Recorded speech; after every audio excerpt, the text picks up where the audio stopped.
is only the tip of the iceberg to make you people understand what is Gita on an overall 18 chapters. If you understand that, then I think you can refer to some of the books, texts, and other questions for further reference, for further details and all.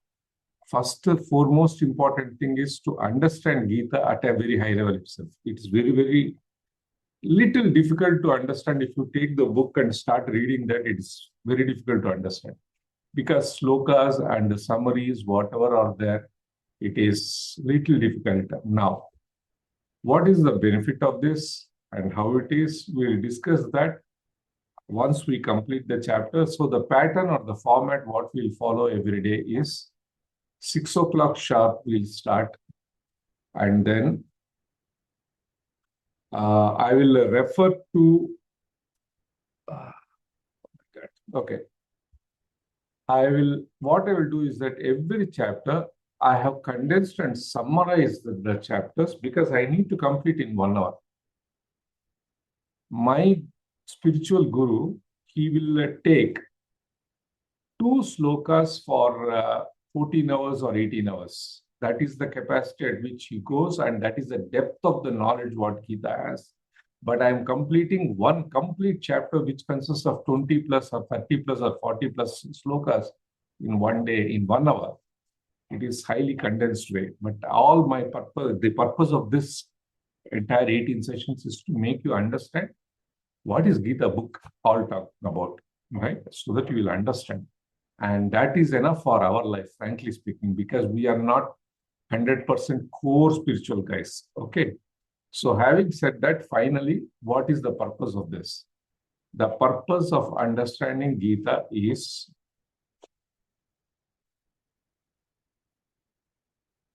to understand yourself. That's all I can say. I do not want to get into the details. Otherwise, my introduction will take for the entire day itself.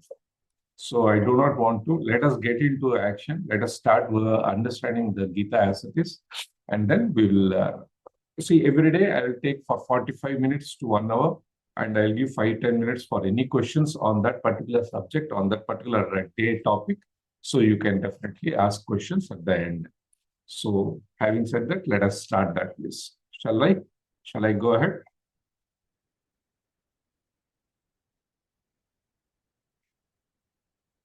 And I will tell you need to be highly, highly active. If you do not want to talk, no problems at all. You can always switch on the cameras, or if you don't want to switch on, that's fine, up to you. You can at least respond to me over chat. If you just give me the, if I ask some questions, please respond to the chat. At least that will be better for me to understand whether you are understanding the subject or not, because this is not our other subjects.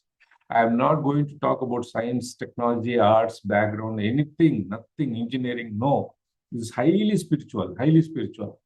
So please understand, again, it is very difficult to understand initially, but I'll try to make it as simple as possible. Please be interactive, ask questions if you have. The same way, even with other sessions also, I repeatedly tell again, this group is the only group who are very silent people, very silent people. All other groups, I'll make you join to other groups. You see how active they will be. They will be talking, asking questions. They'll be sending emoticons, this, chatting. Lot of interactions, learnings. My God, it will be very recent. So please try to be active. That's not what I can say. So I'll open the chats. You can chat with me also anytime if you want. Okay. Fine. So let us start. All of you, can you see the screen, please? Yeah. Yes, sir. Yes, sir. Okay. So we are going to talk about the chapter 1, that is observing the armies on the battlefield of Kurukshetra. So what exactly it is? As you know, there are 2 major political parties. One is Kauravas and the other one is Pandavas. The Pandavas are the 5 people and the Kauravas are 100 people, 100 plus. 100 Duryodhana and his brothers itself, they are 100. and they have other army chief and everyone.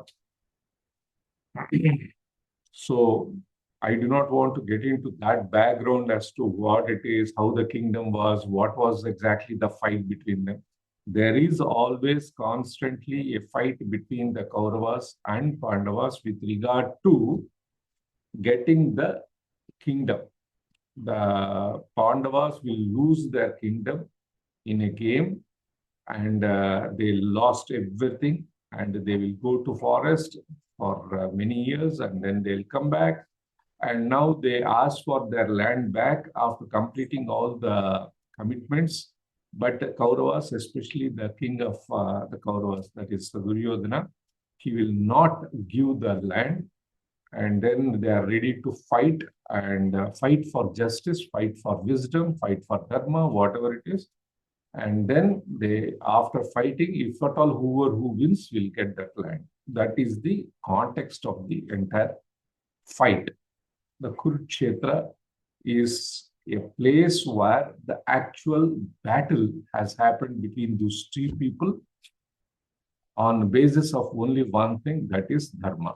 Now, before the battle started, just I want to give you a 1 minute reason. I don't know whether you must be knowing this. Both the Kauravas king, that is Duryodhana, and the Pandavas representative of the king. The Pandavas king is who? Dharmaraja. Dharmaraja's second brother, younger brother, that is Arjuna, he will send him. So both these two people go to Lord Krishna and they will ask for help. So we are going to fight each other. We want your help. That's what they will ask. When they ask, then Krishna will ask, okay, you are the youngster, you are the youngest of all, so you ask. That's what he will ask Arjuna. And before telling that, he will tell, say, look, I have two options. One, from one of your side, either one of you, like either it is Duryodhana or you, I'll be the only person who will be there in your party, in your this one side. All my entire army will be on the other side. Whom do you prefer to? Whom do you want? And he will say, I want you. I want you to be alone. Even if you're alone also, no problem. I want you to be on our side. That's what Arjuna said. Then all the army will go to Duryodhana. Krishna's army will go to Duryodhana to fight against Pandavas.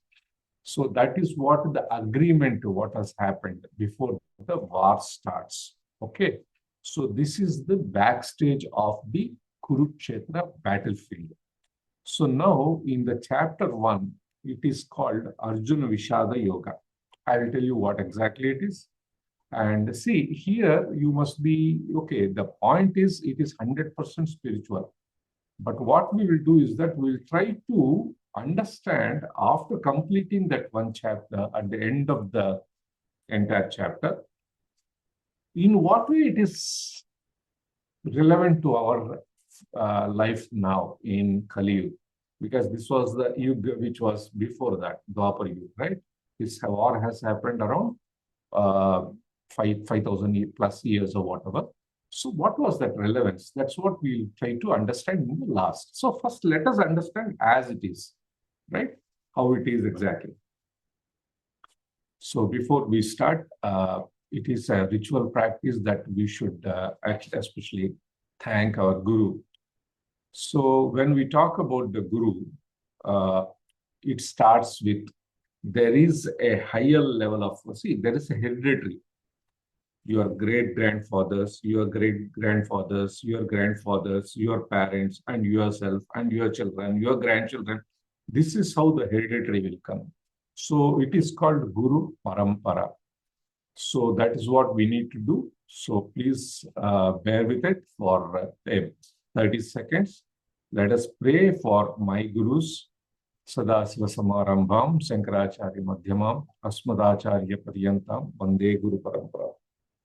Hare Krishna, Krishna Krishna, Hare Hare. Hare Rama, Hare Rama.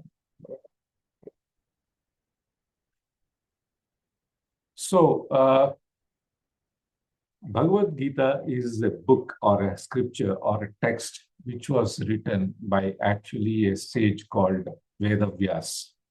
Vyas Mahamuni. He is the person, actually, he is the incarnation of Lord Vishnu himself. So, Veda Vyasa, he has an ability and a strength and intelligence to close his eyes and see what is exactly happening in the battlefield. That is his capacity. So he saw exactly what is happening minute to minute, second to second.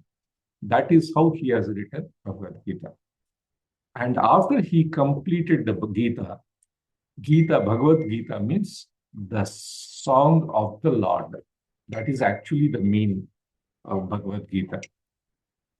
You have to understand one thing, that it is the words, it is the sentences, it is the text directly given by the Lord himself. That is Supreme Lord, Lord Krishna. The entire Gita consists of 18 adhyayas. Adhyaya means chapters. 18 adhyayas and 18 yogas. Every chapter is called one yoga. That's what we are going to complete. And the entire Gita consists of 700 slokas. Okay, the first one starts with Arjuna Vishada Yoga. The second one is Sankhya Yoga, Karma Yoga. Like that, it goes on to the Moksha Yoga as the 18th chapter. Please understand this 18, if you see here, I made it very clear. 1 to 6, 7 to 12, and 13 to 18. The first 1 to 6 is called Karma Yoga. That section is called Karma Yoga. This is the most important one, the third one. Okay. And the second one here, this piece, this section 7 to 12, it falls under the bucket called as Bhakti Yoga. That is the other one. And last 13 to 18, that falls under the group called as Moksha Yoga. So first group, Karma Yoga, Bhakti Yoga, Moksha Yoga. These are the three groups. Now the next one, what you need to understand here is the Bhagavad Gita. Who has told? Lord Krishna has told. To whom he has given the knowledge of Bhagavad Gita or Gita? Arjuna. Arjuna is the person who has received the Gita. Then, can anyone tell who else has listened to this Gita? Can you type in the chat box if you know? This one has happened between two people. This is Arjuna. The conversation between Arjuna and Krishna is Bhagavad Gita. Right? And but apart from these two, there are some other people, I think, or maybe you should tell if you know, who else has listened to Bhagavad Gita. Can anyone guess? Sanjayudu and Dhritarashtra. Sanjayudu and Dhritarashtra. Anybody else? Any guesses? Might be developed people and other lots. No. So, okay, the war, the battle has started. Both the side of the armies are there. One side Kauravas, one side Pandavas. So the time has started that Krishna has accepted to be the chariot driver of Arjuna, and they started coming. So first thing to start any battle is to face meet the people and say, okay, we are all good to start. Dharma Kshetra. It is called, everything is Dharma, Dharma, Dharma. And the Lord himself is there, it is Dharma. What is Dharma? Dharma in battlefield is, the battle should start after the sunrise. The battle should end before the sunrise. That is the first rule, Dharma rule. The second rule, if you have to throw or you have to use your weapons against your enemies, only if he also has the weapon. If he doesn't have the weapon, you should not use the weapon. That is the second rule. Third, I'll just tell only 2-3 rules, you will understand. The third rule is, if you are aiming at someone with a weapon, and if he raises his hands, throws the weapon and says, sorry, I do not want to fight, you should not use the weapon at all. You should forgive him. You should leave him go. It is deemed accepted that he has defeated, accepted the defeat. So these are all some of the rules in the vision. So that is why it is called Dharma Kshetre Kurukshetre. That is the way how it is. The entire fight was based on Dharma. But I don't say that the dharmic way only both the parties have fought. Always Pandavas will follow the Dharma. That is why they have won it. They lost people, but they won the game. They won the battle. The other side of the party, Kauravas, they never follow Dharma. Adharma, they call Adharma. They never follow the principles and vision of godliness. So that's why they lost the game. That is the simple fact. So these two people, they came, who Lord Krishna, who is driving the chariot, and Arjuna, who is there to fight the warrior. They both came in the mid of the battlefield. That is the context. Now, in that context, what has happened? Arjuna has seen all the opposite opponents. Who are all the opponents? The Duryodhana, Bhishma, Dronacharya, Drupada, Krupa, Dussasana, Karna. All these people are all there. But he started feeling tears in his eyes. That's what we are getting into. Arjuna Vishada Yoga means Arjuna is not happy. So after seeing that, he dropped off. I will tell you, we'll come to that point now. He will drop off and he will say, I will not fight. That is how Lord Krishna stood up and Bhagavad Gita came. Now, why I am giving you this context is, you should know who all have listened to Bhagavad Gita. When Lord Krishna has started Gita to Arjuna, please understand, who has written this? Who has seen this? When they both talk, say for example, your brother and your father, they are talking in your native place. How do you know? You don't know, right? But we all know now what they have spoken each other. How? Because there should be some other person, or there should be some TV broadcast or telecast, right? So there were two cameras kept in the war those days. The two cameras, why are they kept? One is at Dhritarashtra's place. The camera is Sanjaya. Sanjaya is the brother of Dhritarashtra, Pandava, and Sanjaya. These three are brothers. So he is sitting along with Dhritarashtra, elder brother, Sanjaya. And that Sanjaya has a capacity to close. If he closes his eyes and does his meditation, he can directly open the camera and he can see what is going on in the battlefield as it is live. So he is watching and he is telling second to second commentary what is happening, the emotions, the way how it is happening, the astras, what they are applying, all that he is telling to Dhritarashtra. So Krishna, Arjuna, Sanjaya. And the person who is hearing is Dhritarashtra. He is a blindfolded, he is listening. Now, there is another one, very, very, very important. Who is there on the chariot of Lord Krishna and Arjuna? Lord Hanuman is sitting there. And that Hanuman is listening, everything, all Gita, whatever Lord Krishna is telling. So that is the fifth one. And who is the sixth one? Last one. The person who wrote Bhagavad Gita, that is Vedavyas. He has to see and he has to listen, right? Otherwise, how he will write? So these are the people.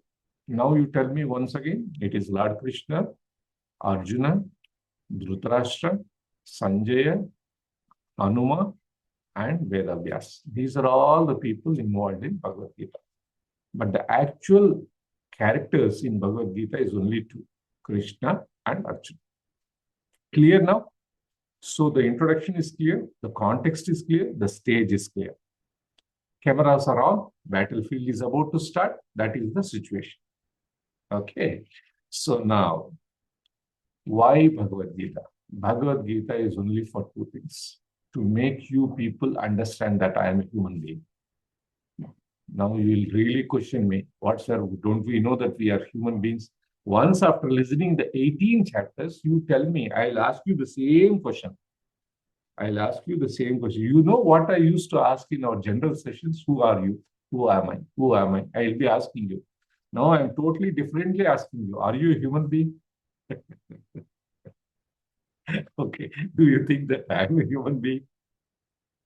A person who do not understand, who do not listen to Bhagavad Gita, I doubt whether they are human beings. Let me tell you clearly. Because after understanding the 18 chapters, you will understand what is, who am I? Am I a human being? As a human being, what is my benefits on this planet? What is the powers what I have? See, you will know all that. So being human is one thing what you will learn from these 18 chapters. And the second one is, it is a wrong word what I have used. I am sorry, I copied the content as it is 100% from ISKCON. It's not mine. I did it all with my technology and other things, the presentation to make you people understand. But the content is same. So I am telling you that happiness is the word which should be replaced by bliss. Happiness is temporary, bliss is permanent. You will be always happy, permanent. That is actual. I'll change it. Okay. So let us explore the text to unlock the keys to lasting bliss and the true nature of being human. That is the objective of these 18 sessions. You will really understand. Okay, let us start. So setting the stage, the first from verses 1.1 to 1.11. So Sanjaya is sitting with the Dhritarashtra. The Dhritarashtra asked him, my dear Sanjaya, I believe that my sons and my sons of Pandu, my brother, the second, my first elder brother, or whatever, younger brother, the sons of my first younger brother, Pandu, they are all there in the battle. I think they have assembled for, fighting at the sacred place of Kurukshetra. So what exactly they are doing? So Dharma Kshetre Kurukshetre Samaveta Yutsavaha Mamaka Pandavascheva Kimakuruvata Sanjaya. That is the sloka. What is it? Hereafter, I am not going to spell any slokas and other things, but actually that is the context. He started the Bhagavad Gita starts with Dharma Kshetre. It is Dharma. And the text, the Bhagavad Gita text ends with Dharma also in the last 18th chapter. So this is the context how it has started, right? So what is exactly, why he has asked that question? What is the mindset of the Dhritarashtra? And why he is, in what state he is, what mindset he is? He is having extreme anxiety. What does it mean? He is doubtful. He is very much fearful. And he is what? Sorry. He is partial. What does it mean? He is doubtful what they are doing. He knows somewhere in the corner of the brain that Lord himself is there on the Pandava's side. That is where the doubt is. He is very much afraid. He knew that his sons are not dharmic people. They are adharmic people, adharma. And finally, mentally, he's talking about how are my children, me and mine? Always that context. See, his first younger brother's son, the children are there. They are also equivalent to him. He is not bound. Me and my son, my sons. That is what it is, partially. He is not impartial. So doubtful, fearful, and partial. You must be wondering why we are talking about all this here. But you will understand at the end of the chapter why all this in your real life. So, a person who is going to get defeated, you know that. Obviously, right? Kurukshetra, Kauravas has lost. So, what is the mindset of the people who will lose the game? Understand? Note this point, Your Honor. This is what is important. That is why these are all the points which is there in Bhagavad Gita. The mindset who has doubt, will I get a job? Will I win? Can I do this? May I know? Doubtful, fearful. What will happen if I don't get it? What will happen if I lose it? What will happen if I don't get the house? See, again, I'm referring to current edition, which I don't want. I want to talk only about this. A person who is doubtful, fearful, partial is always will lose the game. So Dhritarashtra is in that mindset right now. So what is the life lesson here? Too much attachment causes anxiety. What does it mean? My phone, my husband, my wife, my children, my this one, what is it called? My house, my gold, my vehicle, my. If you have this attachment, then you will create anxiety. Oh, my wife is not feeling well. My husband is not doing good. I have this problem. They have, what shall I do? Oh, they are feeling very bad. Once you build that attachment, always anxiety, doubt, and partial will be there. If you have these three, success will not be there. That is dharma. Now you understand. It's very difficult actually. Okay. So that is the first one. Dhritarashtra's mindset is in the very, very anxiety stage, the mindset. Now let us understand the hero. Not hero, he's a villain, Duryodhana. Did you notice one point here? Not only in Bhagavad-Gita, but in general, in everything. Can you name any person who has kept a name of Duryodhana, Dhritarashtra, Dushasana, Karna, Ravanasura? Has anyone kept their names? Why? Because they are not heroes. They are all villains. Surpanaka, Trijata. No one will keep that sort of dirty names. Now let us understand Duryodhana's mindset. What was his mindset? Confusion. This mindset, arrogance and insecurity. So this fellow, he is a arrogance. He boasts as if his army is so big. He got the Krishna's army also very huge, and he can fight all that. And somehow he has a doubt. You know why? Can you guess? I will tell you. Duryodhana is a person who will fight with Gada. So he can fight there with Bhima. Then he has his, this one, what is it? Drupada, Bhishma, all those people. So he can fight with all that Nakula, Sahadeva, Dharmaraja, all that. Even though Karna is there, Karna has lot of sharp. Sharp means I don't know what it is. He doesn't have a blessings, right? So he is having a lot of problems, Karna. So even though he is the best bet for Arjuna, because of that, he is little bit lesser when compared to Arjuna. So who is there on his side to fight Arjuna? So Arjuna is the key person to lead the battle to a success. So that is the doubt what he has. And second one, even though he is a king, even though he is a monarch, he always doubts his own people. Will my people fight? Because you must be seeing movies also. Bhishma, he is a great man, very great man. And he always fights for dharma. Krupacharya, dharma.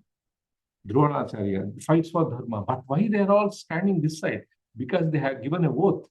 They are following dharmic. They have to be this side. They are there, that side. But he doubts. This idiot fellow, this Duryodhana, doubts. They are all there, but still they like that party only. Will they fight wholeheartedly or will they not fight? That sort of mentality is. See, again, I tell you, the person who has a mindset of arrogance or insecurity or anxiety, they will not win. All right?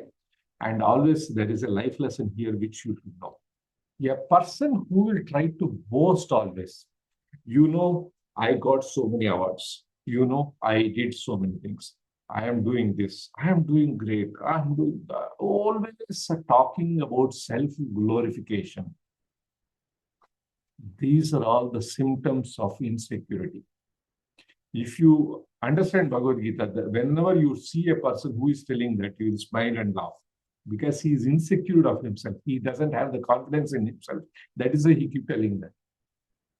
Remember, okay, another life lesson you learned. The first lesson, what you learned? Too much of attachment causes anxiety. Be careful. The second life lesson is a person who keeps on boasting himself. He has insecurity feeling. That's why he keeps telling like that. I have, I have 2 cars. I have a big luxury house, villa, and all. There is no need to tell all that. He is insecure. He is worried because he is attached to that. He doubts whether he will be there with him tomorrow or not. Or he doubts whether the people will give him respect if he doesn't tell that or not. Respect should be by virtue of his presence, by virtue of his wisdom, all that knowledge, not by self-boasting, self-dabba. Understood? So that type of character is Duryodhana. Now let us come to the other side of the game. The camera has shifted to Lord Krishna and Arjuna, Pandavas. So what here Bhagavad Gita from verses 1:12, that is chapter 1, 12 verse to 20th verse, what it says is, there are 5 people plus 1 Lord Krishna. The practice in dharmic fight, in battlefield is, before they start any good thing or whatever, they will blow the horn, blow the conch shell, shankha. They will blow that conch shell. Conch shell means shankha. So all the 6 people, they have blown their conch shell to kick off the project. I'm going back to the project. To kick off the war. So there are some names for the conch shells. It's very important. Panchajanya is the conch shell of Lord Krishna. Devadatta, Arjuna's conch shell. Ananta Vijaya, that is Dharmaraja's conch shell. Poundra is Bhima's conch shell.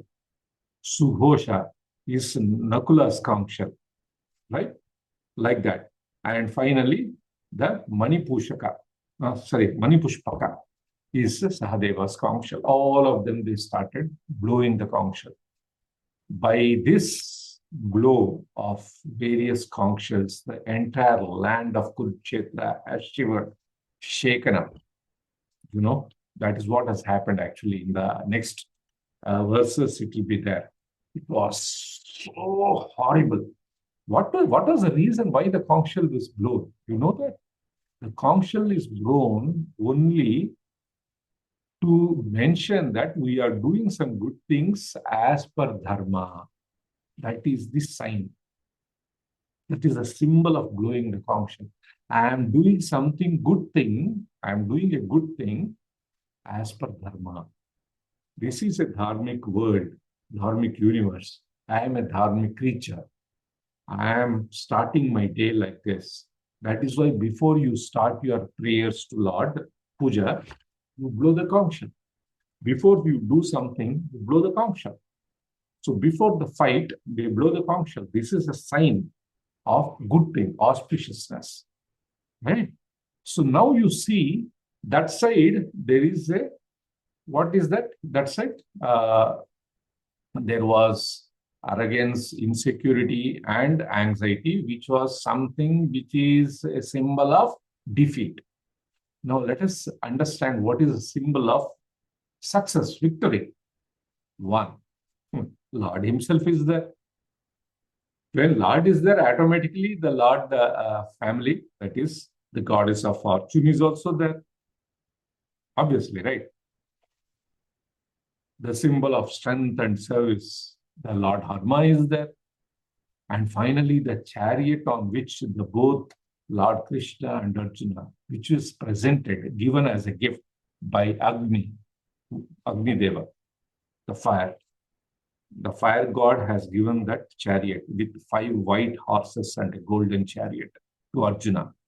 So that is that all this resembles the sign of the victory. These are all called as transcendental signs, transcendental sounds. Transcendental means spiritual.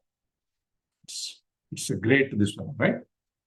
See, before we go for something, hey, my left eye is always flickering. I think if for gents, if left eye is flickers, then I think it is a bad omen.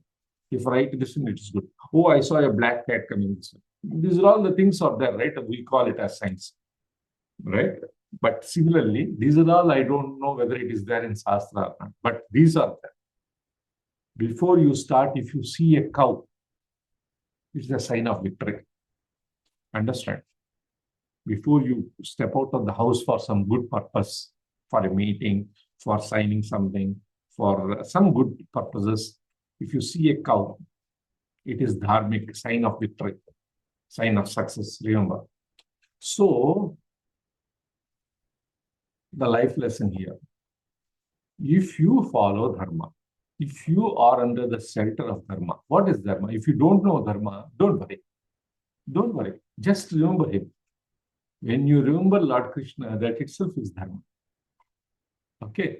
So if Krishna, if you have that vision on him, wherever the Krishna, if at all, if you are on that side, automatically he will take care of you, he will protect you, and automatically you will be fearless, you will be successful. Simple as that. Right? Please understand. So, in verses 21 to 27, he will say, he will tell Krishna that you are the most infallible one.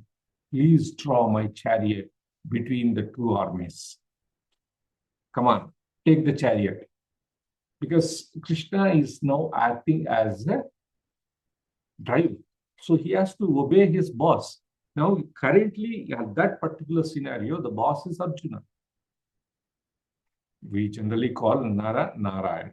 Nara means human, Narayana means almighty. So both are there. But here, the God himself surrenders, or he comes quiet and he listens even to a human being. If provided, that's what you will understand. The Lord will listen to you provided you love him. It's simple as that. It doesn't mean you should listen to him. No need. You love him. The Lord loves his devotees. So here, Krishna says, yes, Arjuna, what should I do? Come on, go. Take the chariot in between the two armies. I want to see before I start the fight. Right? So the Krishna takes the so the verses from 21 to 27 is the conversation of Arjuna. In the first chapter, Krishna will not open his mouth. I forgot to tell you that. He will not open his mouth at all because nothing, it has not started. The battle is getting ready. Sanjaya is looking in the camera, what is there in the battlefield, and he is telling what is happening because Dhritarashtra has asked. Right? Now you see.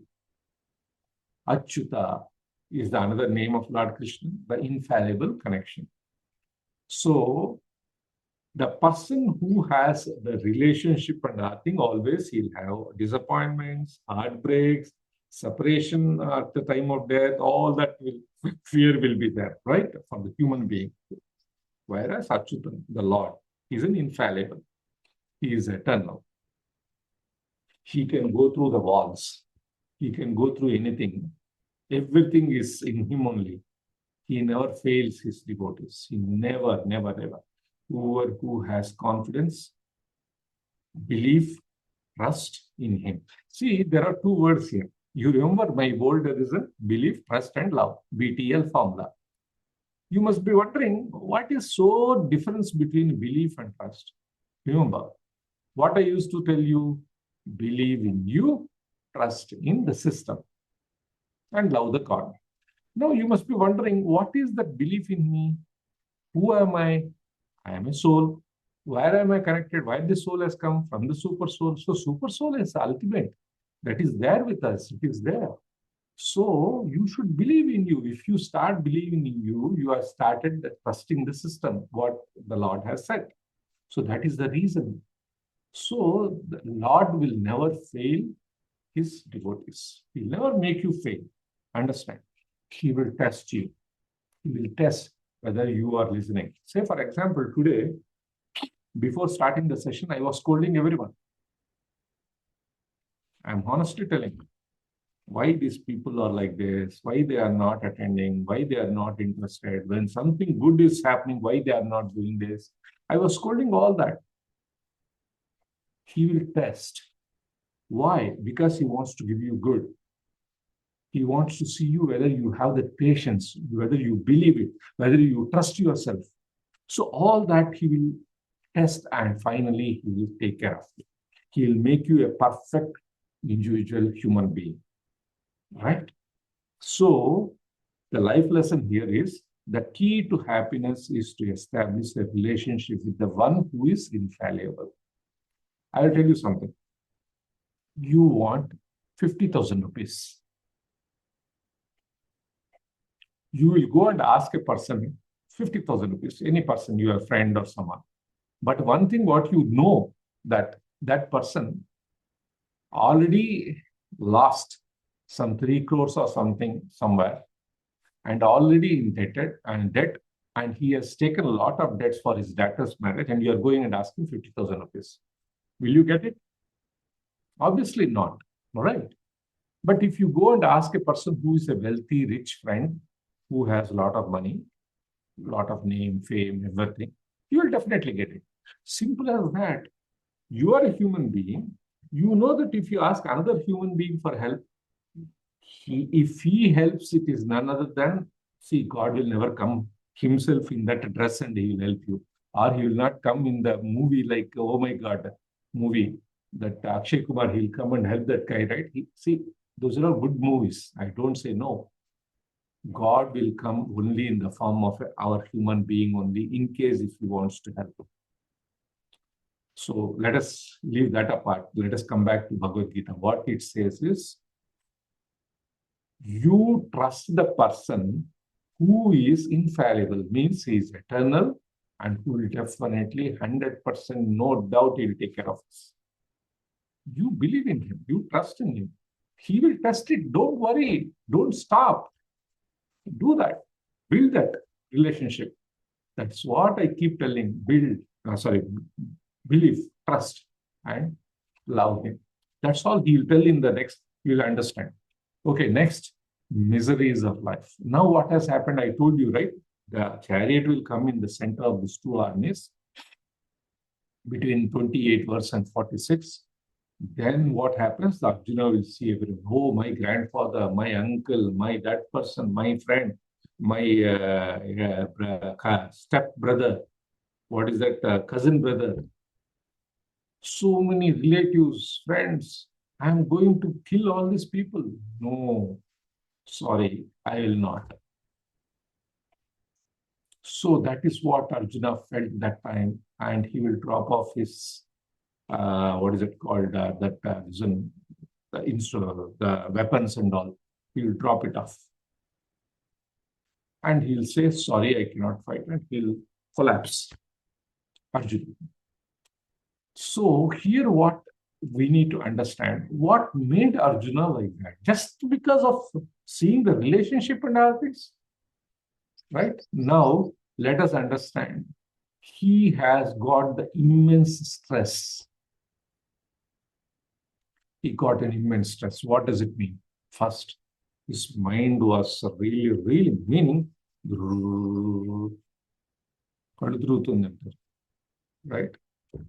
Oh my God, I need to fight these people. Please understand, Arjuna never feel afraid. He doesn't know the term, the meaning of fear and afraid. He is, another name for Arjuna is Vijaya. He is not afraid.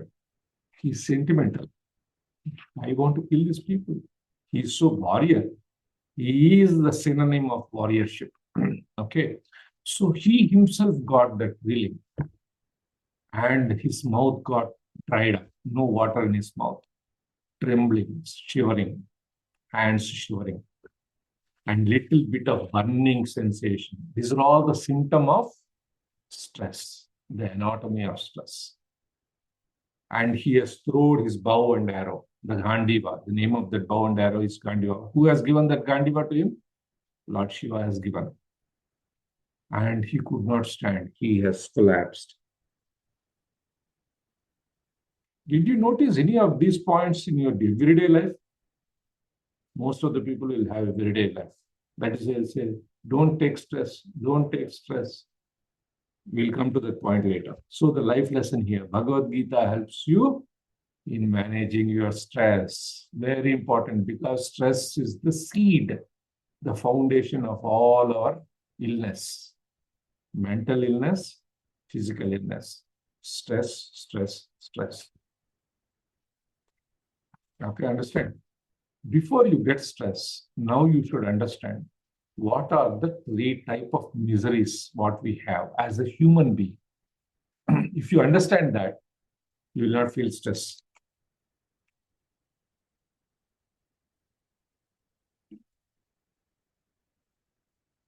First one is Adhyatmika, meaning the problems pertaining to the body and mind, physical body and mind. That is called Adhyatmika misery.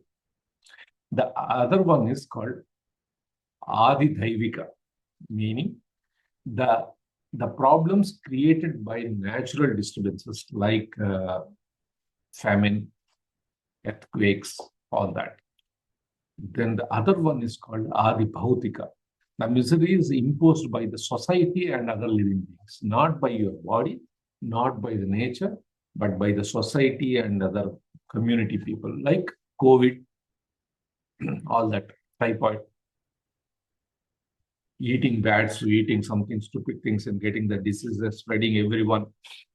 These are all called Adibhautika. So Adhyatmika, Adidaivika, and Adibhautika. These are the only three miseries which are dangerous.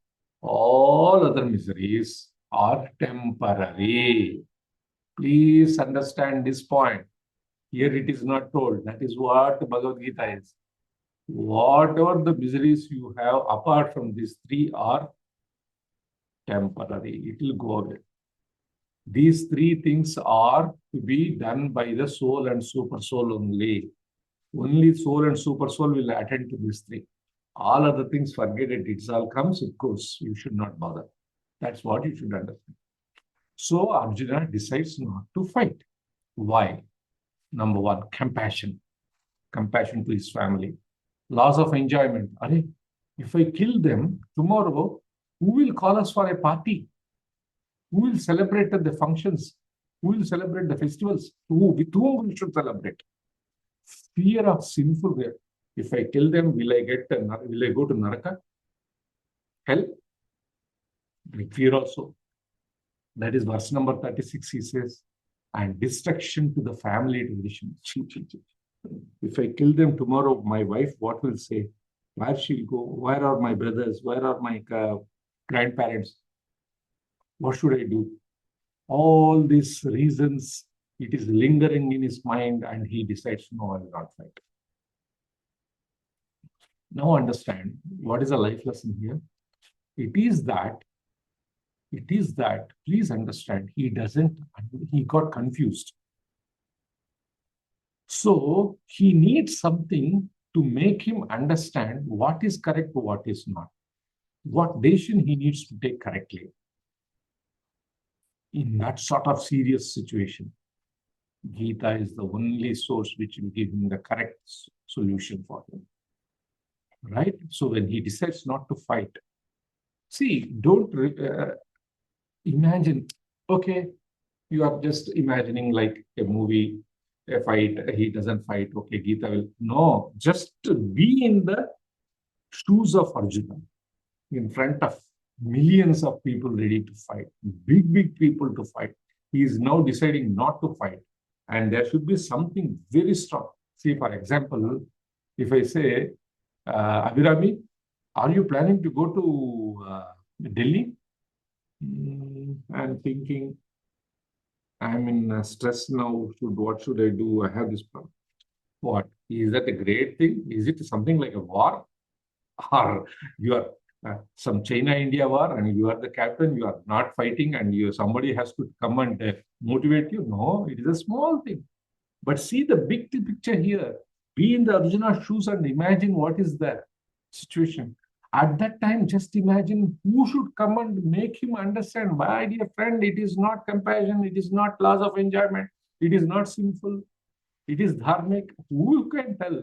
What can tell? What words can motivate him? Please imagine that. How stressful Lord Krishna should have. Okay.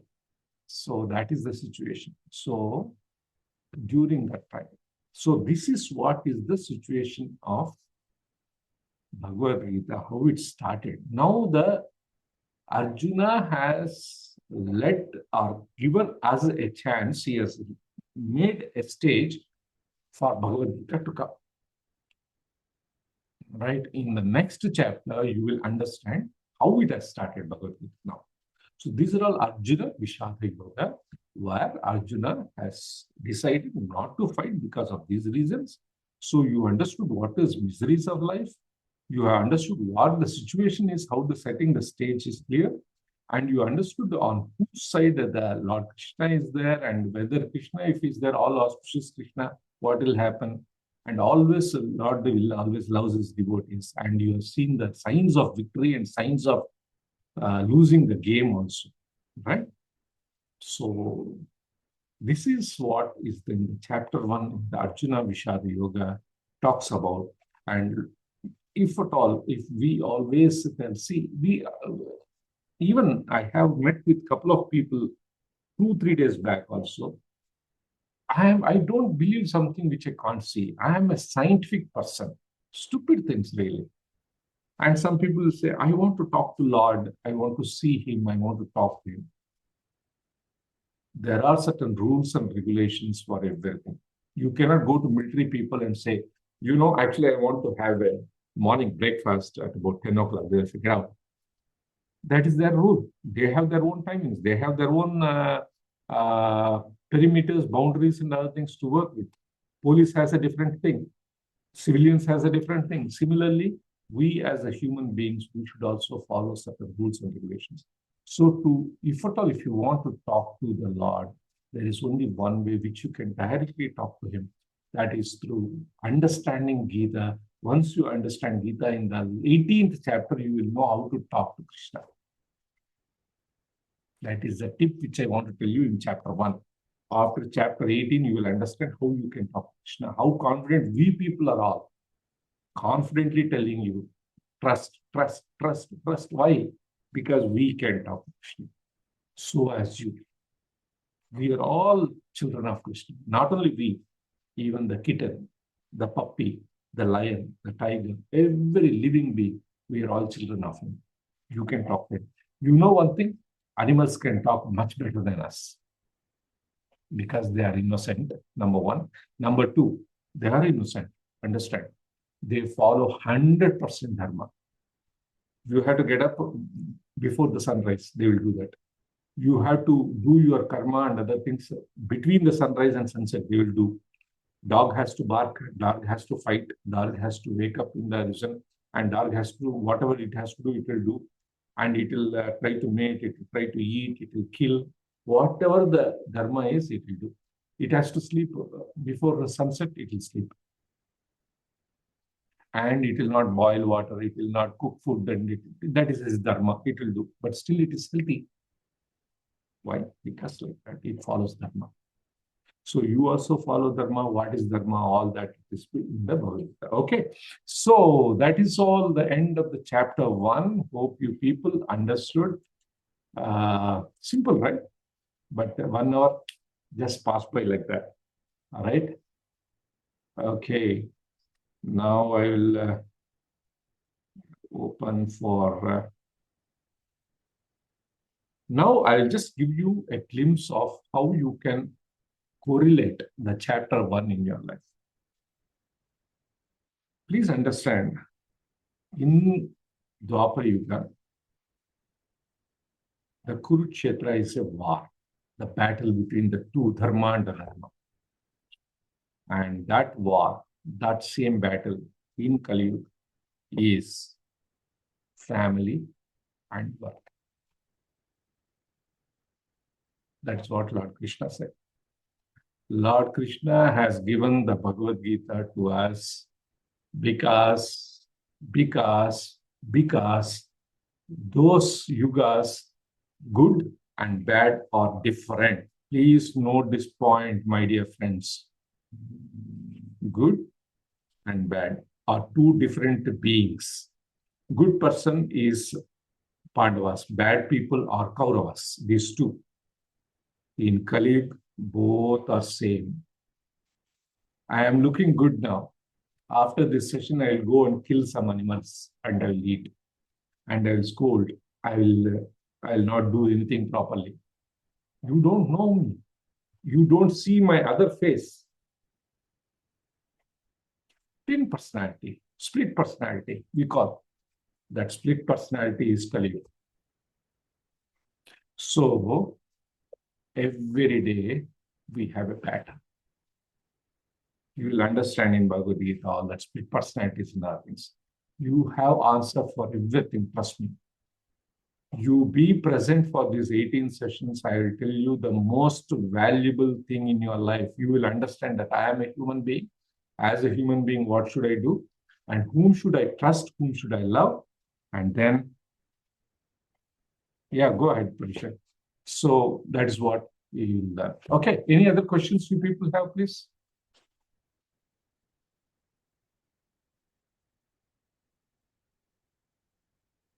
No questions?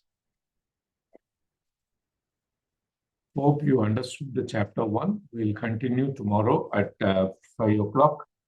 Sorry, 6 o'clock sharp with chapter 2. So if you have no questions, that's